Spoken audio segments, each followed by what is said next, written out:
Ladies and gentlemen, what is going on? Welcome back to the predictions and breakdowns. Today we are taking a very quick look at UFC Fight Night Uros Medic versus Daniel Rodriguez, which is taking place tomorrow starting at 10 a.m. Eastern Standard Time, August the 1st. And we are going to take a look at the 14 bouts. It is super easy this week. There's maybe 2 hard fights on the card. The rest seem pretty clear on who's going to win. I'll give you guys some super quick bets. I'll give you guys some super quick picks, and then you guys don't have to watch for like 20 minutes. We're gonna go like maybe 13 minutes. Try and rip through like 1 a minute. Let's do it. Start off with an early prelim opener, and with the main event. Let's go, guys, and let's rip through it. Hopefully, you guys did have a good week. I will see you guys all tomorrow for the recap. I'm gonna be watching this at work too, which is a little bit rough, but it is what it is. Again, this one's super easy. Marina Spasic. Oh, Jesus. Spasic versus Stephanie Luciano. These names are getting rough. Stephanie Luciano is going to win via decision probably or knockout. Marina Spasic, not really a lot of high-level contender victories. She doesn't exactly seem like she's UFC potential yet. And I believe Luciano's just getting another prospect, and I think she's going to deal with this one pretty well. I think Marina is just one of those girls that a lot of aggression comes and a lot of just trying to force the pressure. And Stephanie Luciano just kind of likes to sit back, play her own game, and force girls to play into that. So I'm going to go with Stephanie Luciano. I think she's got the potential for a massive knockout with a head kick. And Marina just gets sent back basically to the lobby. Next on the prelims, Jovan Leka versus Alexander Popek. We're going to go with Jovan Leka to get it done against Alexander. I do believe Jovan is fighting on short notice. Right? Yeah, or excuse me. Jovan Leka's opponent is fighting on short notice. Max Jimenez did not make it to fight night. I believe he was injured. And now you have Alexander Popek, who is a curious one to be for sure. I mean, he's in the octagon. A lot of low-level knockout wins. He is fighting Jovan, who's just absolutely fucking huge, so I do not think he's going to be getting a finish. But I do think these guys not going distance. I think Jovan Leka is just going to pour it on him. Land some really good combinations in the first round. Probably put him out in the second, if he even, makes it there. But I do believe probably under 2 rounds is probably your bet if you're looking for it. I think Popek is just eventually going to wilt, or he's going to get Jovan quite quick. But it should be Jovan Leka. I don't think Alexander Popek has really got a lot of potential for a finish here. I think the short notice may include some wild punches being thrown, but I don't see him having the gas tank for 3 rounds, and I don't see Jovan Leka just giving up and rolling over for that one. So I'm going to go with Jovan Leka. I think he's got finish potential. Value's definitely on his money line, seeing as it's not above minus 400, so it's good enough for me. Next on the prelims, Nina Milosevic versus Haley Cohen. We're going to go with Nina Milosevic to get it done, or Milosevic. Chevik, I think is what it really is. I'm going to go with Nina to get it done via finish. I think Haley Cohen is not that bad of a fighter, if I'm being 100% honest. She's got good reach. She's got good height for her division. But she is on a 3-fight loss streak. Last win against Claudia Lette, which honestly, I don't even know if she won. She's been KO'd a couple times in her career.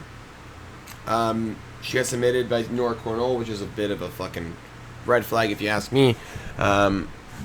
So we're going to just sit with Nina here. I think the finish line is sitting at minus 130. That is fantastic value, especially because Cohen's been finished already. More than 4 times in her career, I believe. So I think we're just going to have to stay away. Haley Cohen plus 3.5 maybe got a bit of value on it, but Nina Milosevic, even though there's not a whole lot of tape, even though she's kind of bad, you can take the side for some value on the finish line. But those ladies probably not seeing the scorecards early in those prelims. Now, what is she yelling? Every fucking 2 seconds. Mateus Rebecki versus Kyle Propolek. Now, Kyle Propolek by knockout is not a bad prop. He does have a lot of potential on the upside for a finish. Mateus Rebecki, we all know the Ortobay fight. Really tough, a lot of blood. Diego Ferreira knocked him out. Grant Dawson was able to out-grapple and outpace Mateus Rebecki. Now you get Kyle Propolek. Had some problems with Bobby Green. Had some problems with Benoit Saint-Denis. Had some problems with Drew Dober. or excuse me, it was supposed to be Drew Dober, not fucking, what's his name, Bobby Green. But had some problems with BSD, had some problems with Drew Dober. Did have a lot of success against Drew Dober. I think he was at least tied. It was 1-1. Drew lost a point as well for a nut shot. And Kyle was actually on his way to either drawing or winning that fight. Unfortunately, it did not happen. But you have Mateus Rebecki here. Does get tagged sometimes, but he's got really, really high-level grappling.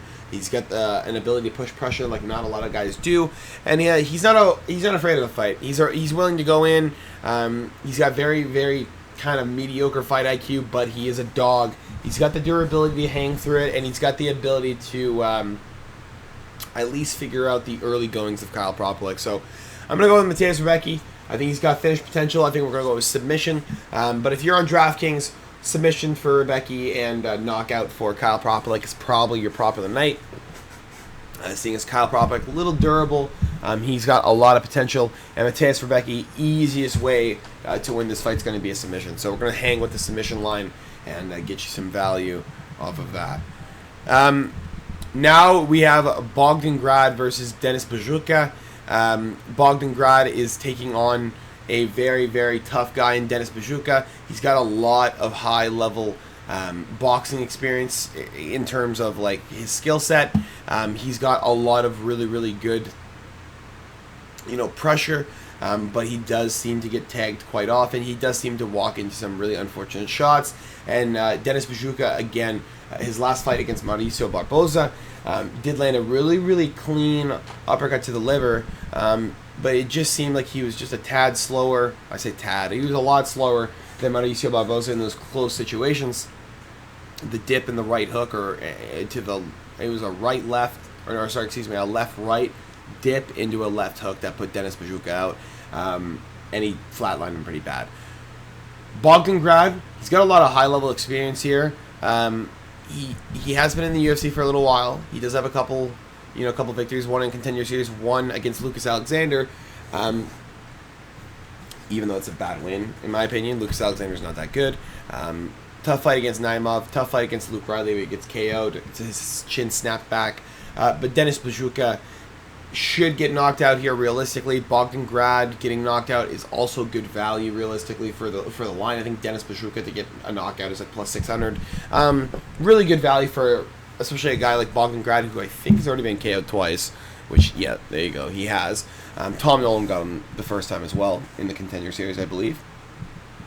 I think that's what that said. Yeah, Contender Series, there you go. But this one's a little bit tougher to call. I'm going to say not to go distance probably for your value, but Bogdangrad's going to be the pick. I think Denis Buzukja's good, but he just doesn't really have the overall flexibility of a really good UFC fighter, and I don't think he would ever make it realistically to the end like that, so that's why we're going to go with Bogdangrad. Next on the prelims, Mark Vologin versus Borislav Nikolic. This one's easy. We're going to go with Borislav Nikolic. I think Mark Vologin's okay as a punching bag, but I think as a UFC fighter, he just takes too much damage, takes a lot of boxing damage as well, seeing as he kind of uses his chin as his defense. We all know how that goes. Usually does not end very well. Jose Medina, it happened with, where he eventually got chinned in the first round.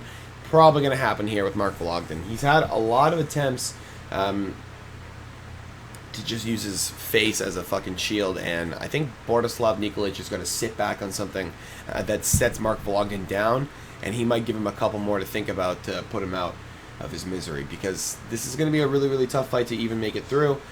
This is a lot of pressure. Borislav's got a lot of pressure. He's 6 inches taller. He's going to be having a lot of reach advantage probably. He's going to beat the fuck out of Mark Vologin. Might be a little bit rougher than the Contender Series fight against Adriana Luna Martinetti, but I do believe that Mark Vologin honestly could have been better, but just a little bit too lackluster with the defense. Next on the prelims, Michael Oliveira versus Oban Elliott. We're going to go with Michael Oliveira to get a round 2 knockout over Oban Elliott. Oliveira should be able to piece him up pretty good, and Oban should not be able to take down him whatsoever. Michael Oliveira has looked some of the most impressive I've seen a lot of prospects looked. Realistically, should not lose the next 3 UFC fights. This probably is a setup by the UFC for him to get a really quick knockout. Oban Elliott does get tagged quite often, and Michael Albert's sitting with 6.5 inches of reach. He's got an inch of height. He's just gonna punch down and beat the shit out of Oban Elliott. It's gonna come probably quick. It's gonna be a lot of fury. Gonna be a lot of heavy hands, and Michael Albert's probably gonna knock out in round 2 or round 3 over an Oban Elliott who just starts to gas out after getting clipped so many times and trying to shoot takedowns when he just can't get in close and can't get it to the floor. Next on the prelims, Ludovic Klein, the highlight versus Tofik Musayev.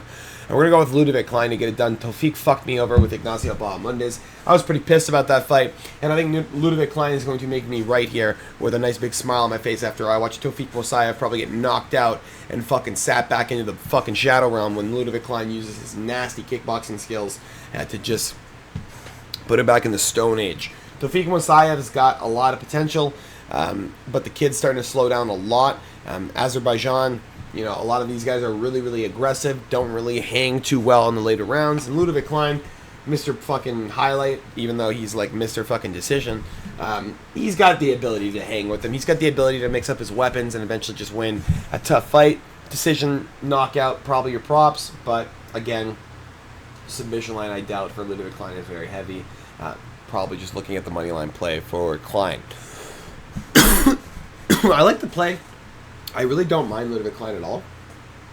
And I really think Tofik is just not that good. I think he's a little bit lower level. And I think that he's got some big problems coming up. I think he's got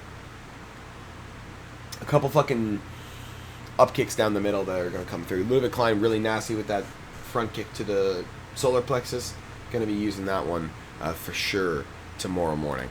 Next, also that is the highlight prelim of the evening or of the morning. So you're probably looking at a finish in that fight, and you're definitely looking for a finish in this one with Milos Janic, amazing, against Noah Gugnon. Jesus Christ, what are these names, bro?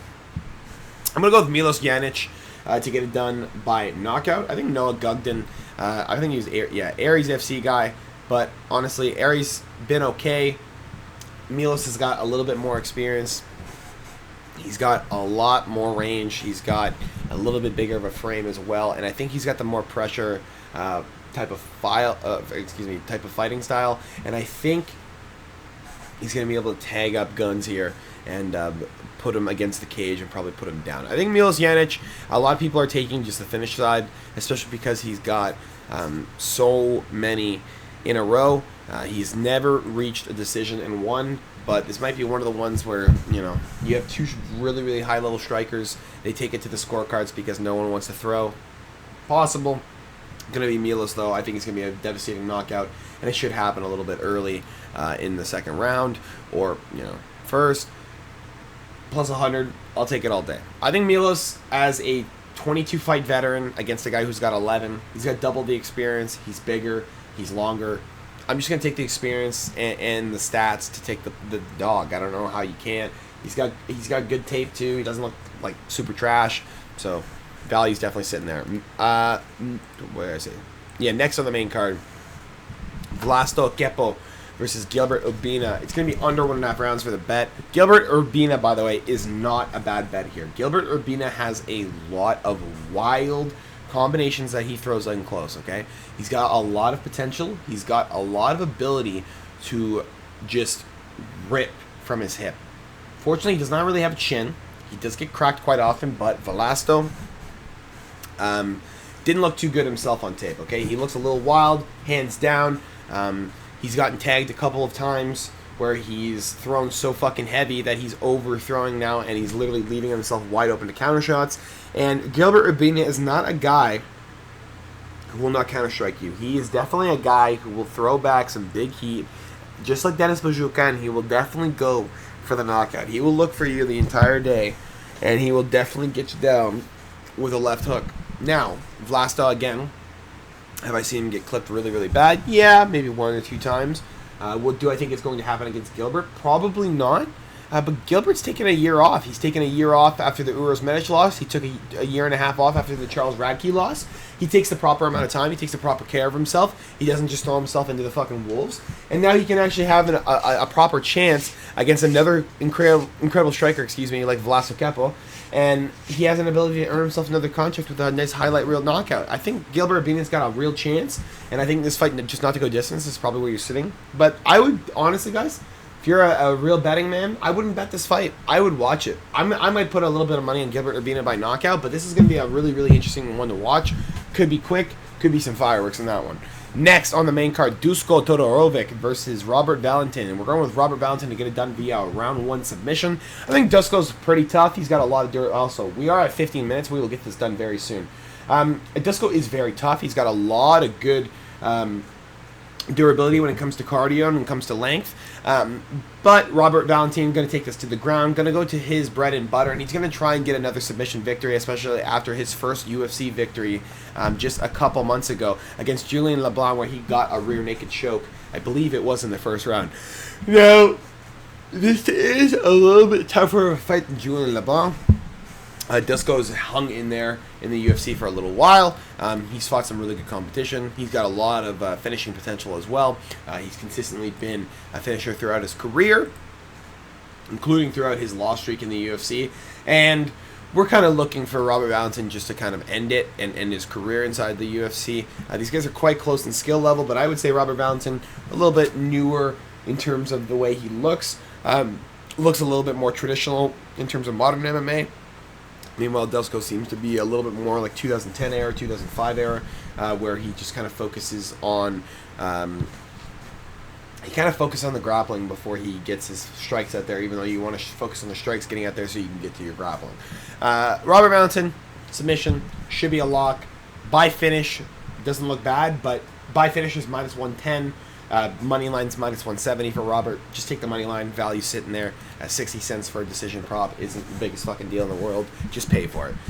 Next on the main card, Marcin Tybura versus Alexander Rakic. Rakic by finish is where I'm sitting. Rakic has not had a fight go to the scorecards in, let's count. By the way, ignore that Magomed Ankalaev fight. We ignore that. Thiago Santos. Anthony Smith can't finish Smith. Red flag, but he's got knocked out a couple of times. Marcin Tybura, not really having the best UFC career right now. Kind of on a downfall. Kind of getting chinned pretty good. He is almost 41 years of age. This is kind of a tune-up fight easily for Alexander Rakic to get back into the fucking UFC lightweight column. But I just realized this is a fucking heavyweight bout, and Alexander Rakic is moving up to 237. Yeah, I'm going to tell you what. This is a fantastic fight for Rakic. He'll probably win by knockout because the power will still be there, but he's going to look slow as shit. He's not going to look good at heavyweight, and he's going to be fighting some guys with some big power. He didn't know you already look good against the heavy punchers in light heavyweight, and it's not like he was draining that much. He's got a fucking problem, man. Like, Mirzakhanov getting you with a jab in the third round is not exactly a fucking jump up and down moment. Next, the main card of the evening, or the co-main card of the evening, excuse me. Anyway, we're taking Rakic by knockout, by the way. Knockout or submission, just take it anyway. Jan Blachowicz versus Navajo Sterling. We're taking Jan Blachowicz plus 3.5. I think it's going to be a 29-28 decision either way. They're probably not going to give it to Jan regardless because of the fact that he's 43. But Navajo Sterling hasn't really shown a lot of high-level potential. Most of the guys at City Kickboxing have lost to Jan Blachowicz. So there's a lot of tape that they have on Jan. So they're probably going to be able to figure out some holes. But I think Jan Blachowicz, very, very, very fucking wild fighter. Shin's made of fucking steel. Willing to go shin to shin with anybody for an entire fight. And he never seems like he's hurt in the legs. Will literally just destroy your leg and rip it apart. And Navajo Sterling has not experienced that yet. He has not experienced a kickboxer who's willing to go shin to shin and not have to check every single fucking kick. And he's fighting a guy who's 15 years older than him, which, yeah, that should give Navajo Sterling probably like 70% odds. You're also fighting a guy who's literally like one of the greatest kickboxers to ever exist in the UFC lightweight division, or light heavyweight division. He's been around for fucking years. This is more of a name versus skill at this point. The odds should probably be minus 500 for Navajo Sterling, but because we know how good Jan Blachowicz used to be, we still hold it in the back of our heads that he can win. And honestly, he can, guys. Like, he's got real power. The leg kicks are still really fucking good. In my honest opinion, he beat Magomed Ankalaev. He beat Alex Pereira. He also beat Bogdan Guskov. I also thought it was a very close fight against Carlos Ulberg. I thought that fight could have gone either way, if I'm being 100% honest. And I think the UFC have consistently, for the last 3 years, just not been as nice with their decision-making for Jan. But I do think he's got potential. I think he's got the ability to show out against Navajo Sterling, who just hasn't shown a true potential against, some half-shitty contenders. Bruno Lopez is not good. Ion Cutelaba is a quitter. And yet now you're getting Jan Blachowicz. You're moving up the ladder quite fucking quick. I understand he's 43, but, like, if Jan was 38 and you got this fight, you're fucked. Like, Navajo would be fucked in this fight. And I know the odds would definitely... See, look at that. 60-40. A lot of people like Jan here. I'm not one to beg to differ. So we're just going to be careful on that one. Jan plus 3.5 is good. Over 2.5 rounds, sitting at minus 220 is not bad. Navajo Sterling money line, not enough value. Not enough for me to play. All right, main card of the night, main fight of the night. Uros Medic versus Daniel Daniel Rodriguez. I'm so used to fucking Robocop. Daniel D-Rod Rodriguez. First fight out of jail. First fight he's going to lose. Under 1.5 rounds, definitely going to be locked up. Uros Medic by round 1 vicious knockout is probably what you're sitting on for this one. Really good display of heart from Daniel Rodriguez for his last 3 fights. Really good fight against Kevin Holland. Really good fight against Santiago Ponzinibbio. Alex Moreno's split decision was kind of rough, seeing as Alex Moreno was a massive favorite in that fight too. But again, I respect it. I love Rodriguez. I don't like that he was stuck in jail for a bullshit weed charge. But I do like that he's coming back to fight still. Just not against Uros Medic. This is a guy who's... The doctor's got a lot of fucking devastating finishes. He puts dudes to fucking sleep. And D-Rod's too old at this point to swing wild like Uros Medic does. He's going to get in close with him. He's going to get rocked with something really fucking bad. And he's not going to have the speed to throw back. Uros Medic is literally going to throw so quick that Daniel Rodriguez, Jesus, I'm losing it, is just going to get tagged up. He's just going to get beat up and he's going to get dropped to the floor. It shouldn't be more than 2 rounds. It's not going to a decision. There's no fucking way Uros Medic sees the scorecard. And there's just no way I see Rodriguez getting through and being able to just... hang with a kid who's 6 years younger than him and so much more fast, or excuse me, the hand speed is so much more fast than what Daniel Rodriguez, I keep saying Robocop, Rodriguez has, that I'm not even stressed. I think it's going to be a quick knockout. It should be a really easy night, and it should be a very, very entertaining one to watch. This is definitely a card you guys want to watch. If you guys want a really, really quick breakdown of what picks I'm going for, Jovan Leket, Nina Milosevic, Mateus Rebecki, Michael Oliveira, Ludwig Klein, Milos Janet Jencic, excuse me, under 1.5 rounds, Kepo Urbina, Robert Valentin, Rakic, over 2.5, and Blachowicz Sterling, and then you go under 2.5 rounds for Uros Medic and Daniel Rodriguez. I will see you guys all tomorrow for the recap and breakdown. I hope you guys did enjoy. Make sure to drop a like and subscribe if you have not already, and I'll talk to you guys all later. Peace.